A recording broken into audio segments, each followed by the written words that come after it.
It's top of the hour, 7 o'clock, but let's get into a business agenda for this morning as I make welcome Oladele, CFA founder, the Money with Club on Business Express this morning as she sets the agenda. Good morning, Ola. Good morning, Omas. How are you doing? I'm doing very well. Thank you for asking. And so for this morning, a whole lot of issues to unpack. First, I must point this out that, as a matter of fact, after our last conversation we had with Oswald Gobadia, I sincerely feel that if Nigeria misses out, I know it's not a tech edition, but it left me with a whole lot to think about over the weekend, that if we miss out of investment in that area, it would not be for want of Nigerians being in the room when that conversation is being held. From that conversation we had, honestly. So I just feel no excuse not to get Nigeria the chunk of money we need in terms of investment in AI and IT. Yep, I agree totally. Well, yeah, let's talk about what we have to say today. All right, so drifting into this one quickly, let's see. We've got someone here. There will be investment now. See where it's leading now. It's about investment. And US will be hosting investors, the Roadshow this week in Nigeria to, as much as possible, explore areas of investment opportunities. Now, what does this mean? And how many investment shows, Road on the Show, do we really need to get to see translate into something really positive? Concrete. I'll start with your last answer, as many as possible. So the way these things work is that a group of investors, a specific group of investors would come, interact with business owners, see how the economy runs, see how businesses are thriving, speak to the regulators, like have a roadshow, that's what it's called. And they would go and then they'll make their decisions. So and then usually what happens is that if a set of investors come in January, except if they are coming to like follow on, it will probably be a different set of investors that are going to come in February. Do you understand? Yes. So the more we have these roadshows, the better for us generally. So don't get wary of them. That people are bothering to even come and explore is a good sign in itself, right? Now, the question is, how are we positioning ourselves and making ourselves juicy enough for them to say, oh, I came to Nigeria, I saw this opportunity, and I think I'm going to come back. You understand? Right? So that's a major thing. Now, for this one, this particular roadshow is driven by United States, USAID, Prosper Africa, and Power Africa initiatives, right? And basically what they are trying to do is to expose some certain investors. Based on the description, of course, they won't name names, or maybe they will name names when we see like photos and stuff of the people that come, right? But they say 12 executives of leading US pension funds that manage over 1 trillion in assets. And I mean, it's going to be a high-powered, high liquidity group of people coming in, and they're coming to meet Nigerian companies and fund managers, right? And the idea is that they're trying to raise awareness on infrastructure, which is something that corroborates what your initial statement, right? Because under infrastructure, IT is a major thing, right? IT infrastructure is something that we need to, even like moving to proper 5G high-speed internet is something that if as a nation we're able to move into quickly would help development quickly, and it make it move faster. Do you understand? So with this, it's a good thing, in my opinion, as many as can come. First of all, remember when they come, they will bring their dollars to come and spend here. I want to see your assessment. The last time the digital economy minister talked about a $5 billion investment in 5 years for you. That's too small. Now you talked about these guys manage a portfolio of 1 trillion. Is this? You can see why it is too small now. Okay. You can see why, even if they give you 5 billion, it's not even shake the zeros. The zeros have not even moved. Not moved. Yeah, I see. They have not moved. So put that in context. 5 billion is small. It's small. So in fact, any of these 12 executives, one of them can produce that 5 billion. The question is, what will they see that would make them make that decision? So our job is to, one, create innovative solutions, and then position it properly, and then fix all these optics issues that we have, security, fraud, all those things, so that people are more comfortable. When as more roadshows happen, right, it's better for us. In fact, to even make you even understand the impact of these roadshows, in previous times, right, when you say offshore is coming like this, in the interbank markets, bonds and bills traders are excited because after these kind of conversations, on a normal Nigerian day, you'll find that they'll just come the following day, like 2 weeks after, they'll just come and they'll be like, okay, they want to buy our bonds, they're buying. They want to buy our treasury bills, they're buying. They want to buy stocks, they're buying. That's how it actually happens. So please, these roadshows, they should keep coming until the person that is convinced will come and bring some cash to us. So it never lose out from these things. I'd like you to link this to the visit we had last month of the Deputy Treasury Secretary, Wale, our brother, even though some persons will say to what degree now, Wale Adeyemo, who was in the Deputy Treasury, who was in Nigeria the other time. So you can see why I raised the question of, could this be a follow-up also, or is just one that is just a coincidence? So I cannot for sure tell you that they are directly connected, but I can tell you for free that what usually happens with these things is for him coming, and the first thing I looked at, he came safely. It was a successful trip. He was able to meet a couple of people. He left. It is good news for the next person to come, right? It also says that, okay, something is happening in Nigeria, right? And the fact is that every investor is looking for the next best thing to jump on before the other person, right? So if there's that indication of, okay, eyeballs on Nigeria, okay, we should also come and see what's happening so we don't miss out on it. So we are not number two. We always want to be number one, right? So I won't rule out correlations, but I can't tell you for free that yes, it's because he came that they are, I can't tie it together. Well, it seems investors that are workers and they keep working a great deal. This leads us to the next item on the menu for business. It says that Johnny Walker makers establish Nigerian entity here as Guinness ends whiskey sales. A Walker maker to establish it. So what's the impact?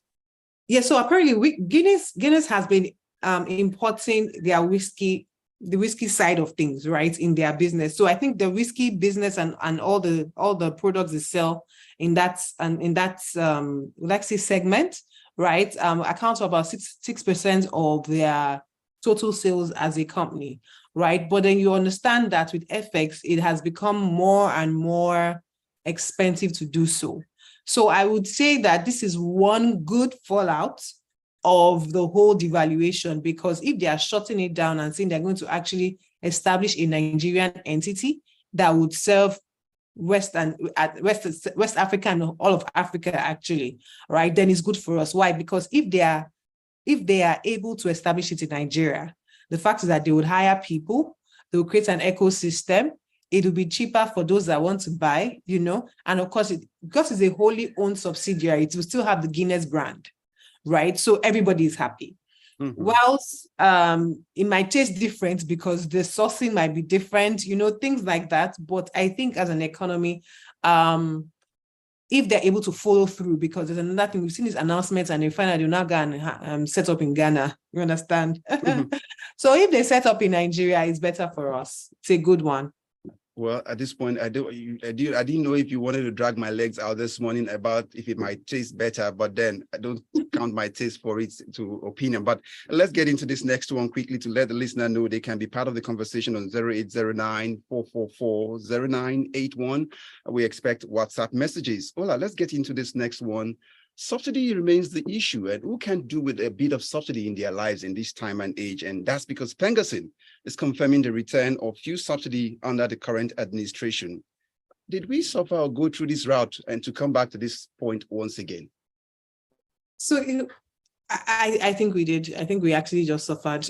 I'm not sure, maybe for nothing, but we just suffered. I don't know. So the thing is, globally, every country does some form of subsidy or the other, right? It is just given. When you hear America give out $1,000 paycheck and $1,000 check to every American, if you remember this kind of news, it is normal. When energy prices are too high, they would say, okay, you can do this rebate, or you can maybe whatever on taxes or something, just to help people along, right? Such that the way our economy is, because our infrastructure is so fragmented, right?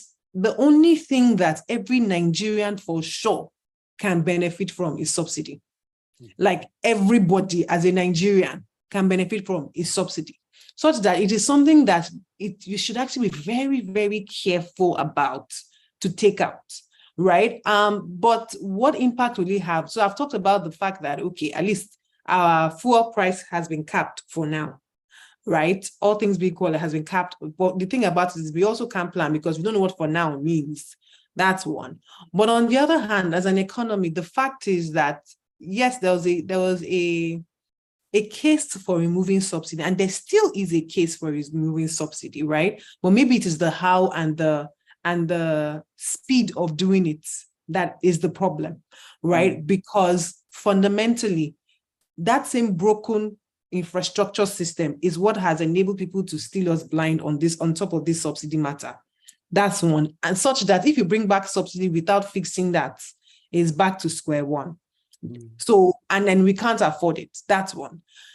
And then the next thing is that as an economy on its own, and compared to the amount of revenue we are generating as a nation, we actually can't afford these payouts, especially when things like the swaps haven't been unwound, so that we're now beginning to receive cash for the sale of our crude, So these kind of things, it's almost like, okay, we were not happy when it was taken out, like just pull the plug once, but we were like, okay, we are in this journey. Let's keep going. Let's get to the other side.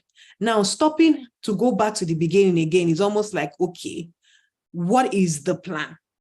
I would have preferred if the government had come out to announce it as against Pengerson coming to say it, that there's subsidy. They just whatever in. Why do I say that? Because they will now say, okay, we've taken it out, but we're going to bring it back in 1 year.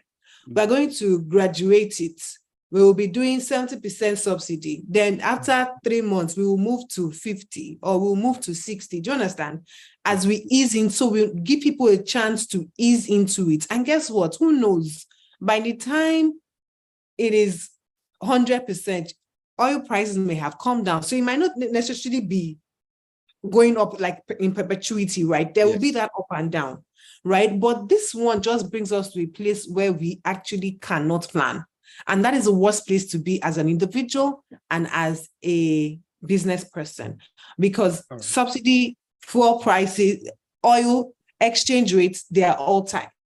So if you know that you cannot afford to pay for subsidy, or you're not generating enough revenue, and you are adding a major confirmed bill to it, what's going to happen to your FX? All right. Well, it looks like a good place for us to rest the issues in business this morning. Monday has been set. The Monday agenda has been set already. So, but we would have to move one more item we've got here for tomorrow morning, and that relates to NDIC disburses about ₦1 billion to depositors in the field, in the last administration. So we'll get that done tomorrow and other issues.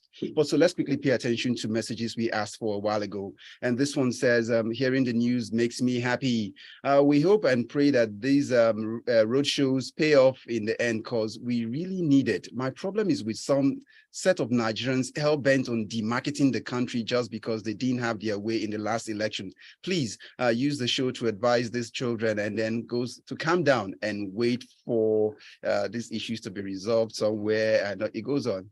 Okay, I'm trying to get this message in, but from Yinka Bolu, but I can't really get it in. So, but let's see Tayo. Tayo's message is, the administration from May 29 to 2023 took us on a wild goose chase on this subsidy. Clearly, it wasn't prepared. Now it's forced to eat its word. And it goes, Chief Omashe, now that Guinness is stopping the sale of certain brand of premium spirit, how's the not so average Nigerian going to express themselves at the clubs weekend? Ola, that's for you, not for me. Is your name be called now? Oh no.